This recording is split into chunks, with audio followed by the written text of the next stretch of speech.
speak today about the perpetrators of the war against transgender children. They're vultures, fundamentally dishonest bigots. You got this? They're vultures, fundamentally dishonest bigots who seek to prey upon those of us who are least able to defend ourselves. Their goal is nothing less than the eradication of trans people from public life. And nothing to bring an end about. In one moment, anti-trans legislators seek to force schools to out transgender children in the name of parental rights.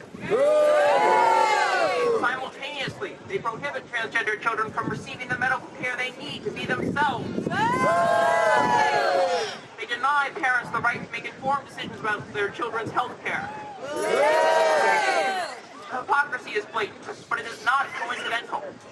The anti-trans crusaders will use any rhetoric, any wedge with which they can advance their goals. They will not be content to stop on trans children or on trans adults.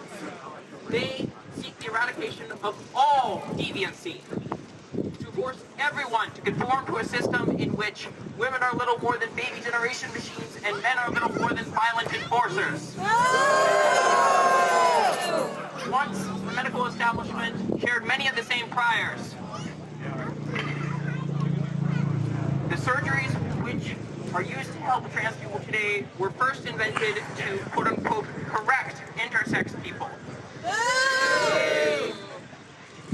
When transsexuals were recognized by the medical establishment, transsexualism was considered a disorder, a pathology, something that needed to be regulated, carefully monitored. Diagnostic criteria were set not by trans people, but by doctors who thought that they understood better than the trans people. Anyone who didn't meet these criteria was to be denied care categorically. This meant anyone who didn't dress stereotypically femininely or stereotypically masculinely. Someone who loved women as a woman or men as a man. Those were to be denied. Or just if the doctor didn't particularly like you. This approach still predominates in much of the world, from Denmark to the United Kingdom to Iran to India. Shame. But now, some doctors have changed course. They've chosen to do the right thing. They've chosen to help people. And for that, the regime has decided they must be punished. How dare they not hate their patients? How dare they not consider them a danger to be eradicated rather than people who they are supposed to help?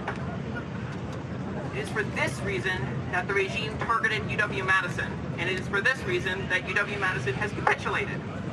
Shame!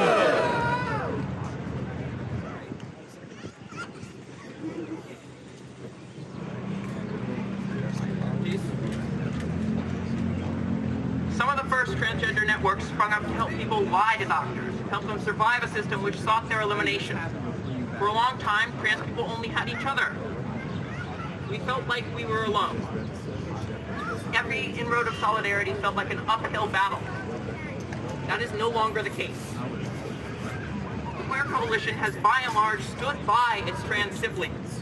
This rally exists because there are plenty of people who do not share the virulent hatred of anti-trans political elites. The regime only chose to attack UW-Madison because there were cis people, both physicians and parents alike, who chose to do the right thing. I want to conclude by saying that this rally gives me hope.